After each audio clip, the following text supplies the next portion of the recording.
અને ઉપરવાસમાં વરસાદનું જોર વધારે જોવા મળી રહ્યું છે, જેના કારણે સુરવો ડેમના દરવાજા ખોલીને પાણી નદીમાં છોડવામાં આવી રહ્યું છે।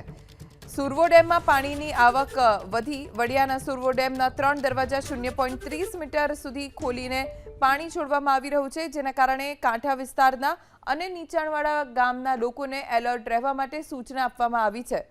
સુરવો ડેમમાં પાણીની આવક વધતા રૂલ લેવલ જાળવવા માટે દરવાજા ખોલીને પાણી નદીમાં છોડવામાં આવી રહ્યું છે, જેથી ડેમના હેઠવાસમાં આવતા ગામોને એલર્ટ રહેવા કહેવાયું છે।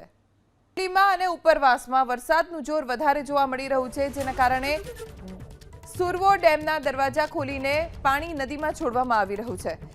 સુરવો ડેમમાં પાણીની આવક વધી વડિયાના સુરવો ડેમના 3 દરવાજા 0.30 મીટર સુધી ખોલીને પાણી છોડવામાં આવી રહ્યું છે, જેના કારણે કાંઠા વિસ્તારના અને નીચાણવાળા ગામના લોકોને એલર્ટ રહેવા માટે સૂચના આપવામાં આવી છે।